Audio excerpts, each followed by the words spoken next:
us now? Why do we stay when I blame you for the things that weigh me down?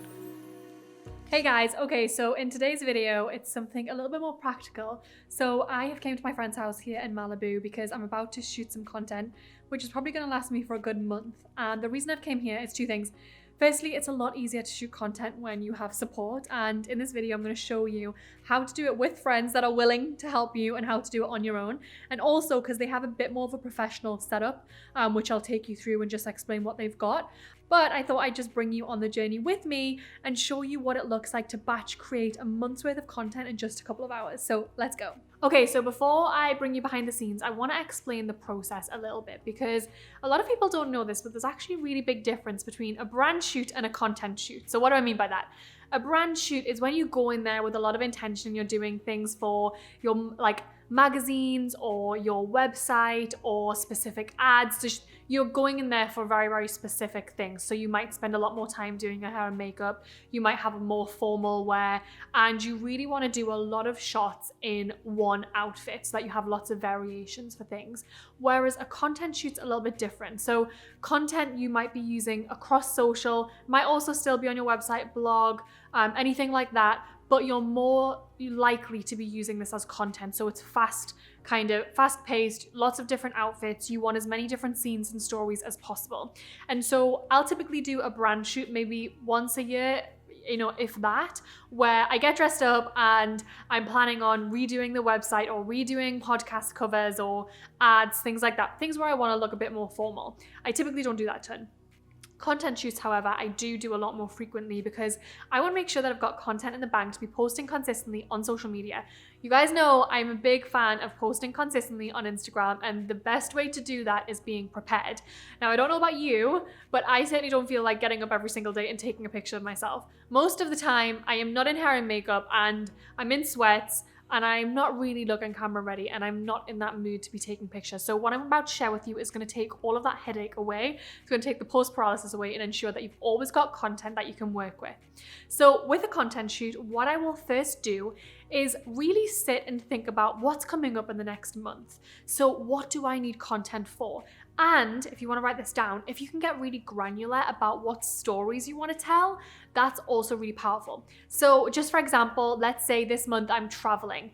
I might want to, have some content where I'm packing, where I'm showing what I'm taking, where I'm talking about my itinerary, why I'm going there, things like that. Or I know, if something big's coming up in the world and I want relevant content for that, I really want to just look ahead in the next month or so and think about what's coming up and what stories I want to tell.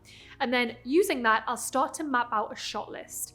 Now, you might not have stories for every single shot list, but you might have certain stories. You might say, okay, this month I want to talk about my morning ritual. I want to talk about journaling. I want to talk about working virtually with a team, all of these different things. So you'll write all that down first, and then you'll think about the shot list. And what I'll do is I'll open a Google Doc or a spreadsheet. I love a spreadsheet.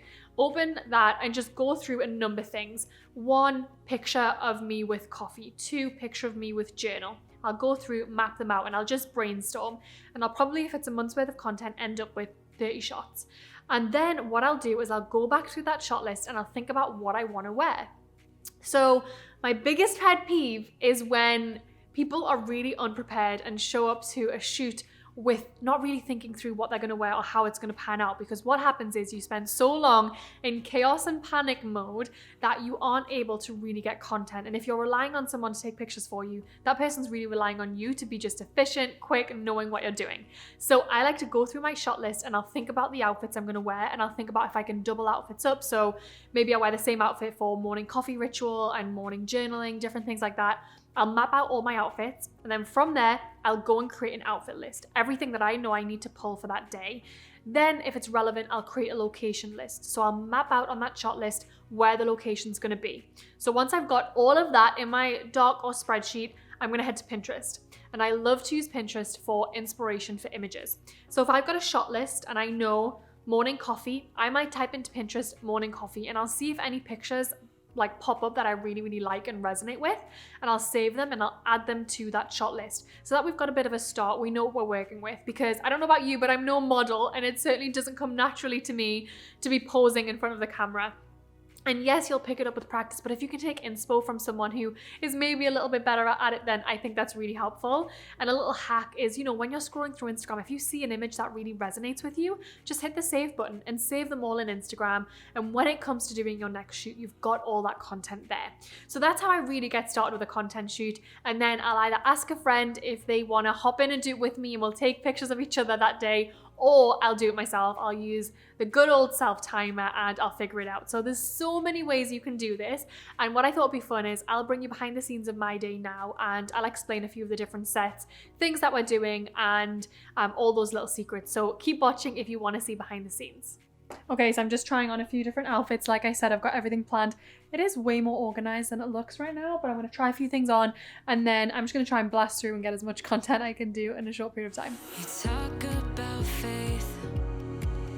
Is it just something you say? So when I'm doing pictures, I love to just include props. So things like wine, I love a tea, cacao, like I said, journals. You can add so many different things just to add a bit of character and think about the story you're going to tell. So this is a great image to talk about, you know, on Friday, 5 p.m, relaxing for the weekend. So think about your stories when you're creating content.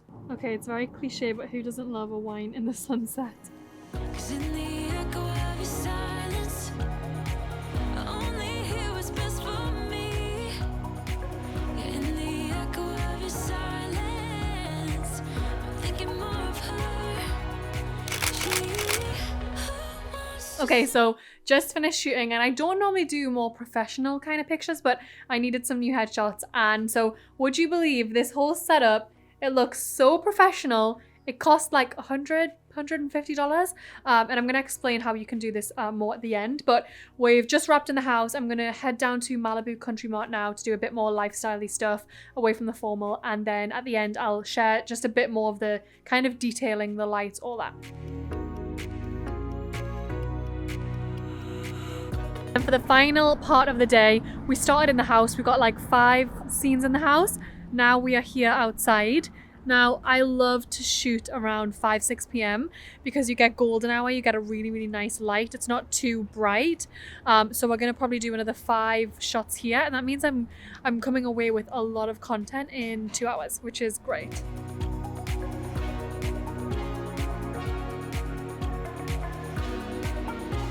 Okay, guys, so like I said, I'm not a model, but this is my tip. I don't know if anyone's going to say this is wrong, but when I'm walking, I just fake it and I walk 1 step forward and 1 step back and literally just kick my legs up, and it makes it look like you're actually walking, and then the person taking your pictures doesn't need to run after you. So it works for me.